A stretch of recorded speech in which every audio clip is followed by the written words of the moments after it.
Hello, learners. Today we are going to talk about gender and what does an understanding of gender contribute to our practice, development practice, extension, and an understanding of community resource management. We have over the past few weeks been introducing the idea of gender, of working with groups, with men and women. But today we will really focus on some of the conceptual parts of what do we really mean by gender in the context, particularly of assets, agency, and empowerment. So, what we would like to do in today's lecture is really to answer three sets of questions. What do we understand by gender relations? Why is it important for development research and practice? And how can we understand gendered power relations in everyday life? So, first, to start with, what is gender? How do we define gender?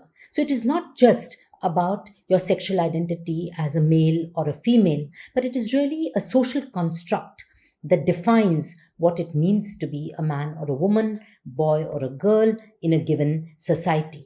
So it carries specific roles, statuses, and expectations within households, communities, and cultures. So if you look at the picture on this slide, typically when we bring up our children, if it is a girl, then we give her dolls to play with as gifts. And if it is a boy, we give cars or trucks or guns to play with. And this connotes a symbol. This is symbolic of what the expectations are of them as a girl or a boy.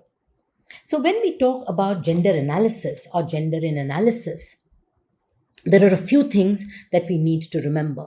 First, as I just said, it is linked to biological differences of being a man or a woman, but it is not caused by biological differences. So if you look at the picture on the right, this is a tribal man in Koraput district of Odisha who is looking after his little children. He's doing a parenting, a caring function while his wife is busy with some other work. So there is nothing to stop men from taking on caring roles. But this is a social construct that it is the mothers or it is the women who are caring and the men are busy with their jobs or their work.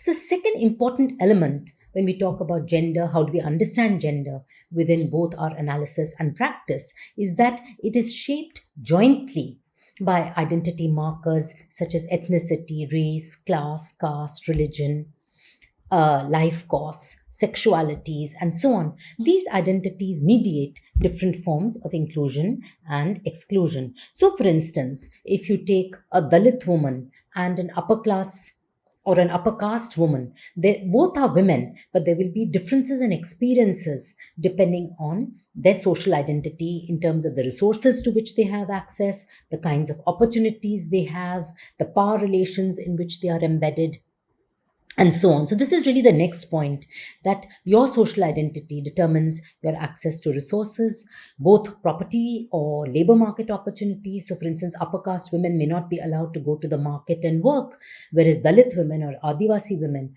are totally accepted within markets. They're expected to be working. The next thing is that our understandings of gender relations and gender roles also varies across regions and cultures. So if I take a very contemporary example right now, if you see, let us say, Muslim women in India, where there is a Muslims are in a minority, in Bangladesh, where Muslims are in a majority, both these are democracies. And if you look at the Afghanistan today, which the Taliban has just taken control over and where they have decided that it will be a Sharia state.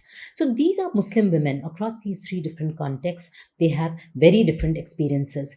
In the Indian context, there might be some limits on their ability to go out and work. In Bangladesh, we find that a majority of women are working, for instance, in the garment factories. If you go to Dhaka early in the morning, you will see women with their lunch boxes out in the street. And in the context of Afghanistan now, perhaps there will be a real complete limitation on women, on women's mobility and their ability to move and work. We will have to wait and watch.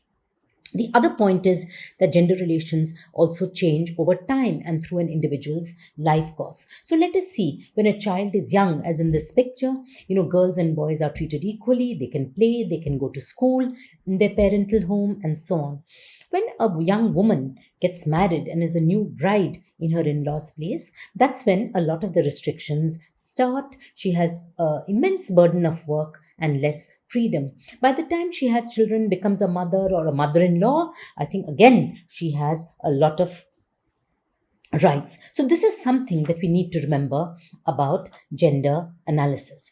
So, a few key concepts that I'm going to take you through. The first one is really about gender roles, gender needs, and interests. Caroline Moser wrote in 1993 about the triple roles of women. Of course, these triple roles apply to men as well, and I will tell you how they are different. So, first is the productive role, which is about production, whether it's farming, whether it is collection of forest produce, whether it is going for a job, and so on. The second type of work is reproductive work, which is really the caring tasks, the domestic work, maintenance of the household, fetching water, fetching fuel wood, and so on. And the third kind of work she called was community management. That when we live in communities, we all end up doing some kinds of tasks which are relevant to the community. Often for women, these are volunteering activities like supporting the school, cleaning up the area near the hand pump. Whereas when men do these roles, they tend to be much more formal and also at times paid, like they may have political leadership roles, leadership of the panchayats, and so on. The second side of gender analysis is really a very critical concept, which is about your needs and interests. And we differentiate between practical, that is, those related to your immediate needs, everyday life. So, if I need to collect water, if I don't have clean drinking water, this is an immediate, real need which needs to be addressed. And something which is more strategic, which really challenges inequalities in gender relations. It seeks transformation. Like the picture I showed you. Why should it be only women's responsibility to take care of children? This doesn't require, actually, except for breastfeeding, any kind of biological role. This is a task that can equally be done, parenting, by men as well. The next issue is really about gender relations being embedded in social relations. And here I would like to say, come back to this point which I just made about the intersecting identities. That the way people are positioned in terms of each other, in terms of the resources that they have access to, in terms of the activities that they do, the power relations in which they are embedded, this is shaped by their multiple identities, whether it is caste, whether it is religion, and so on. Naila Kabir also makes an additional point that these social relations are not just at the household level. These gender relations are not just framed at the household level, but they exist at different levels of society. So you have gender relations at the community level, within markets like wage discrimination in labor markets, for instance.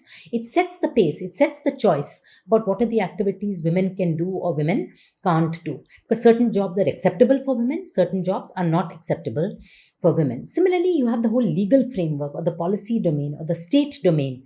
What are the laws? Are they equal? Are they not equal? And I will give you some examples as we go along in terms of access to land, for instance, as a key resource. That while women may be cultivating land, they don't have equal access to land rights. And this may then pose some kind of inequality or barrier for them in order to be functioning independently in relation to that resource. So the next issue really comes to after having seen these different levels in which gender relations are embedded, we then talk about power is very important concept in terms of gender relations. So Jo Rollins, basically in very simple terms, she said when we look at power, it is society is shaped by unequal power relations. The relationships between men and women are unequal. However, it is quite complex. It is not very straightforward. And she looks at 4 classifications of power. Power over, where you control somebody. This is what we typically see as the man controlling the woman or the landlord controlling the laborer and so on. This is relation of domination and subordination. The next kind of power is a more positive power. It is about having the power to influence or to change. And Michel Foucault, who was a French philosopher, he really spoke about power as a relational entity, that it doesn't exist in a vacuum. It is only when people are in relationships with each other that the issue of power comes. The third one is about power with or collective action, solidarity. And we will talk a little bit more about this when we talk about social change and transformation. And the fourth is a very subtle kind of power. It is the power within ourselves, the self confidence that we have, the self awareness. Do we realize that we are being subordinated or oppressed or embedded in unequal power relations? So, the way this works then, that if we look at it as a relationship, then it is a continuous process of negotiation, of contestation, of manipulation, and so on. And Joe Rollins goes further to say that power exists then at these multiple levels. When we talked about Naila Kabir's four levels of institutions, then in terms of levels of power also, you have the personal power, that at your level, in terms of your power within yourself, your agency, your ability to have friends, your ability to have time for yourselves. The next is the relational power. This could be with across genders, this could be across generations, with your parents or with your children or with your in-laws. It could be vis-a-vis NGOs, it could be vis-a-vis your teachers or academics. What is your ability to be heard, to negotiate, to communicate? This is very important. Do you just take everything quietly, or is there also a dialogue that goes on? This is very important part of the negotiation of power.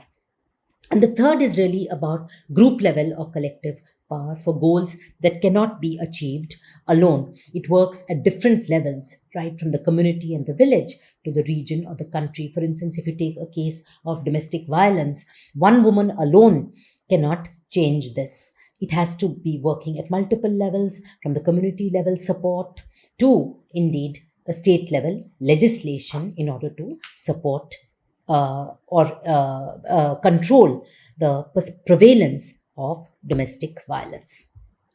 So policy then becomes very important. And normally when we see how is power dealt with within policy approaches, you find a whole range from gender blind, that is implicitly male biased, which excludes women. So you assume that you do a program, let us say you provide credit cards for farmers or Kisan credit cards. You don't see what are the conditions attached to it. You assume that any farmer can access it. But women as farmers may not have certain key qualities or qualifications, like having land titles, which may debar them from accessing this resource. The second level, so these are called gender blind policies. Then you have gender neutral, where you realize that there is inequality, but whatever interventions you are doing or research you are doing, you don't really challenge this. You don't really question these inequalities. So if you take it for granted that women do all the care work, and you try to then understand that without really questioning that why is it that women do all the care work. The third level is improving, it's gender specific, where you realize that there are certain constraints. I spoke about the practical needs of women and men, that there are certain constraints that women or men may face to participation, and you try and address it. So, for instance, if women spend too much time collecting water, they don't have time to attend meetings, for instance. You may want to have an intervention which provides them with drinking water or a source of water very close to their home, so that they don't have to spend a lot of time collecting water, and this will free up some of their time for other tasks. So this is within the existing distribution of resources and responsibilities, but you try to make life easier by addressing some of the practical needs. The fourth level in policy approaches is gender sensitive, where you actually identify some of the inequalities, some of the challenges that are faced, and try and find ways in which these might be refigured or addressed. So, for instance, one thing might be paternity leave, for some days, to help men also, or the father also, to share with childcare work. The final level, which is our target really, is about gender redistributive or transformative approaches, where we address head on the inequalities in these power relationships, and we try and address it through the policies, through our action, in terms of the changing or challenging the existing distribution of resources and responsibility. So we may actively say, in a project I was doing in Indonesia, for instance, where a lot of the women are actually migrant workers, domestic workers to other countries, there are some interventions which are trying to make men more aware and actually take responsibility for the home and looking after the children and so on, while the woman is earning and remitting money back without necessarily depending on another female household member like a mother or a mother in law to do these tasks. So, here we are really talking about the strategic interest, that how can we transform society, how can we transform relationships to become much more equal.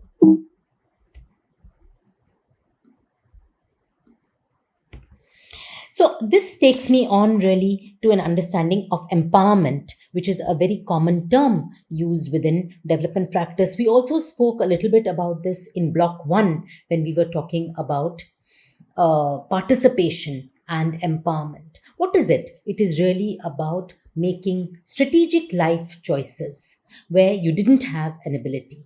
So, ideally, the picture on the left is one which I really like, about a little schoolgirl. And we want to ensure that this girl is able to smile, is able to complete her education, and is able to have equal strategic chances, life choices, where in a rural context, she might, because of early marriage or other customs, be denied such an opportunity. That is the shift that we are talking about. That is the change process which we are talking about, which is an expansion of choices. What are the alternatives that are available, which are physically, materially, culturally possible?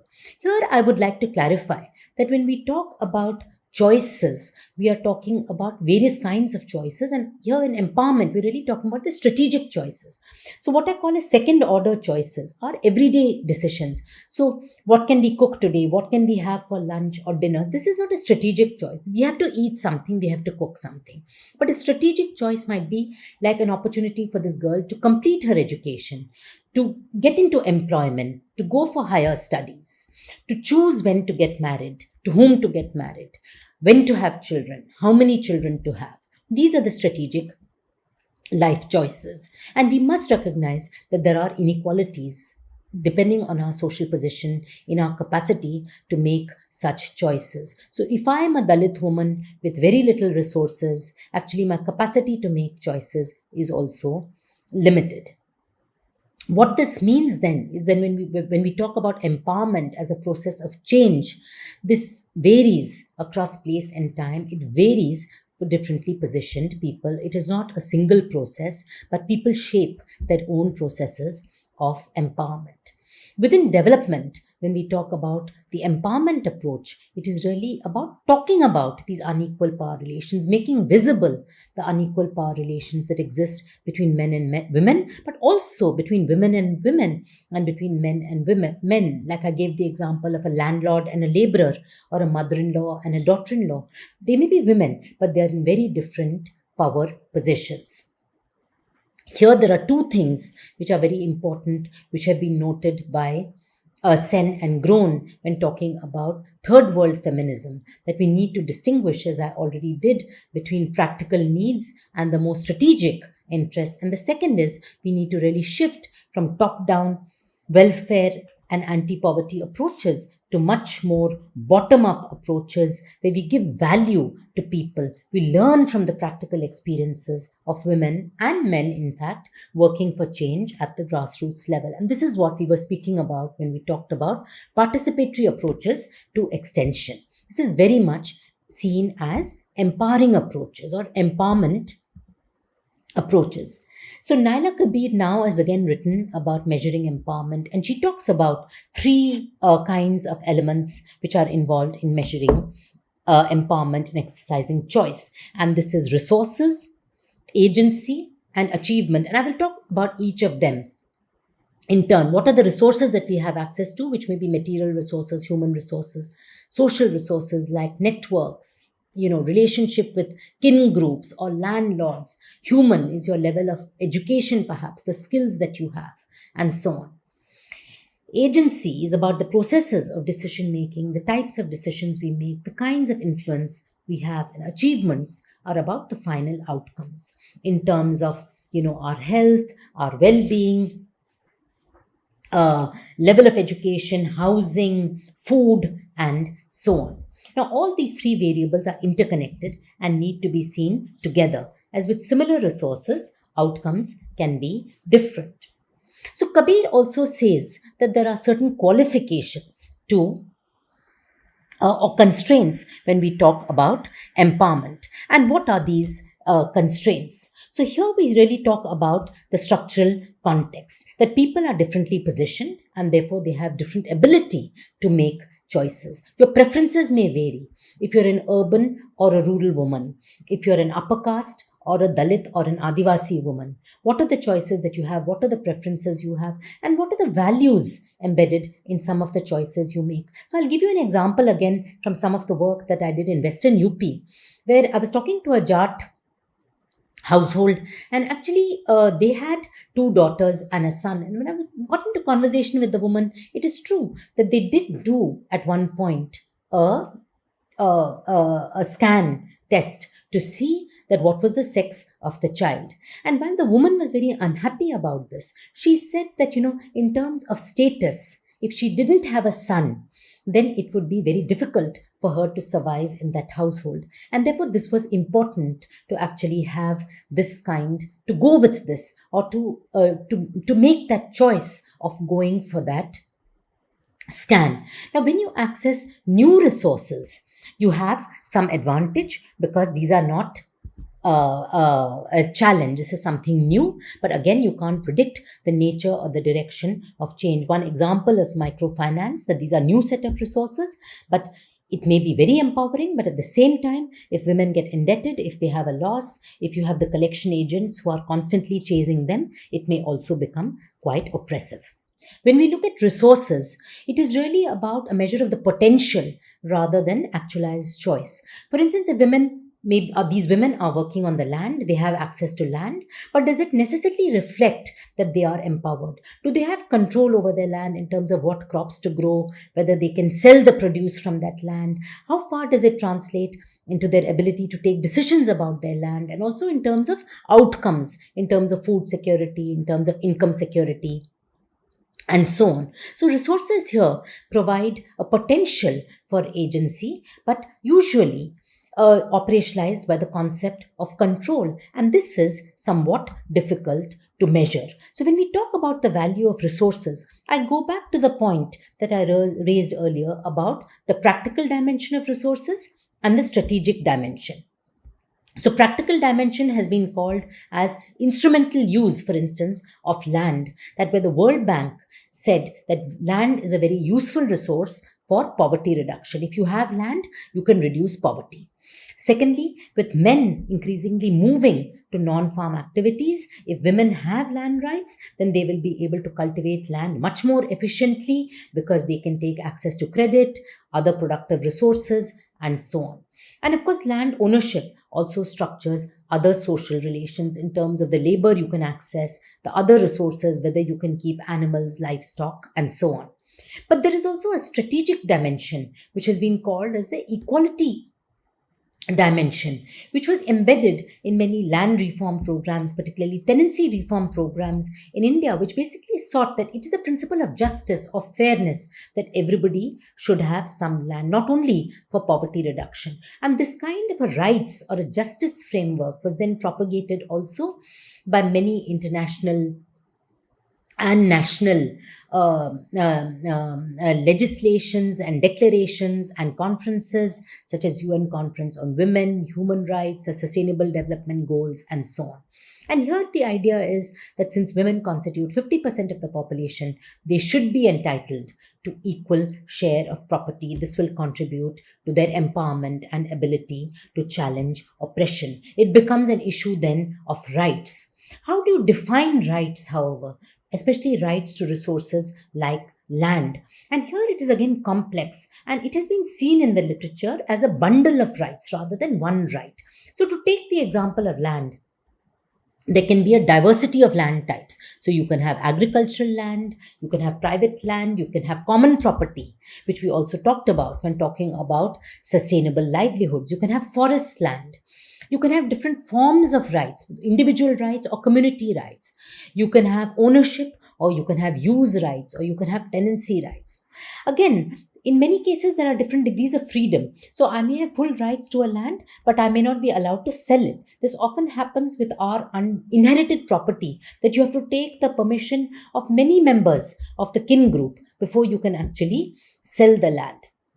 There are different modes of acquiring land: through gift, through inheritance, through tenancy, through state transfer, or through purchase. And sometimes the purchased land is probably, you have complete control over it, whereas land which may be gifted or inherited, there may be much more regulation or control in terms of, or limitations in terms of what you can do with it. Again, the land maybe have different uses during different time periods. So there may be seasonal practices, there may be a fallow period, and so on. It varies in the case of gender, very interestingly, by age and marital status. So there are different rights that a daughter has, a wife has, a divorced woman or a widowed woman may have to that same plot of land. So then, if we look at these very various forms, these are all rights. But as you can see, there are different kinds of rights. So then we ask the question that, is it only about legal control and title, or will a range of access and use rights also be counted as rights, as access, as resources? And the UN Food and Agriculture Organization's voluntary guidelines on land tenure actually emphasizes the word legitimacy, that it is not only about legality, but when your access to that particular resource or asset is seen as socially legitimate, then that means that you have control, or you have some degree of control. So this is what they're arguing now for indigenous populations, or even for women, that if legal title is a problem, as long as the woman is working on that land, she should then be seen legitimately as an owner, as a farmer, and be entitled to all other kinds of resources and assets. This was something that was also argued in India within the national policy of farmers, which defined women as farmers, and it actually said that women therefore should be entitled to all other resources. The second dimension is about agency, and unpacking agency is very important. It is really about the ability to define one's goals and act upon them. It is again very complex, as the process of decision making is not straightforward in terms of where you influence. As I said, power itself is complex, so agency is also complex. It can vary with the type of work. So if it is about working in the labor market, women's voice may be much less. But if it is anything to do with education or reproductive work or domestic management, then women may be much more engaged. I will again give you an example from Uttar Pradesh. Very poor household, but childcare was seen as women's responsibility, and the woman really argued with her husband that the child should be put into a private school, which had a high fee, and they had to take a huge loan. But the husband agreed, even though he was seen as the productive worker. Similarly, there are different dimensions of decision making. As I said, a very strategic decision making about personal lives, marriage, fertility, number of children to have. It could be about financial provisioning, running the household, bringing up the children, and so on. And here, women's positionality, whether she is a mother, whether she's a wife, whether she's a daughter, these become very critical in the types of decisions that are taken.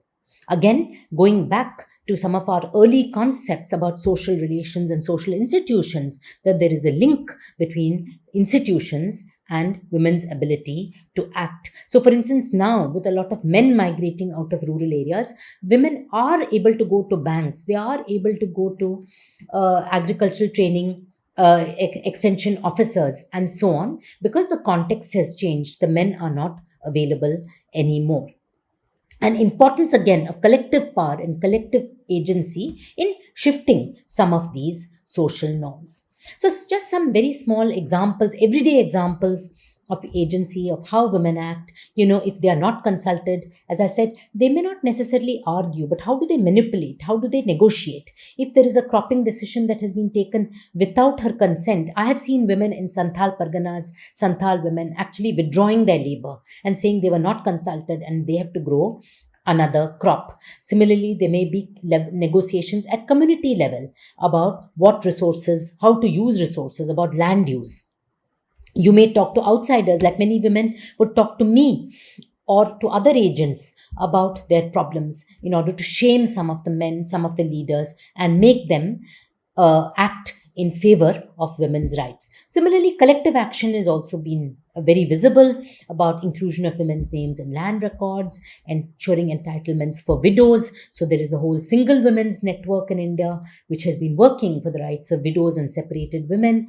How do we have much more decentralized and localized land management systems, maybe through the panchayat, which can recognize women as farmers and give them rights? How do we include women in decision making bodies like panchayats? And then collective level, for instance, when displacement by the state for a particular project, how can we address that issue?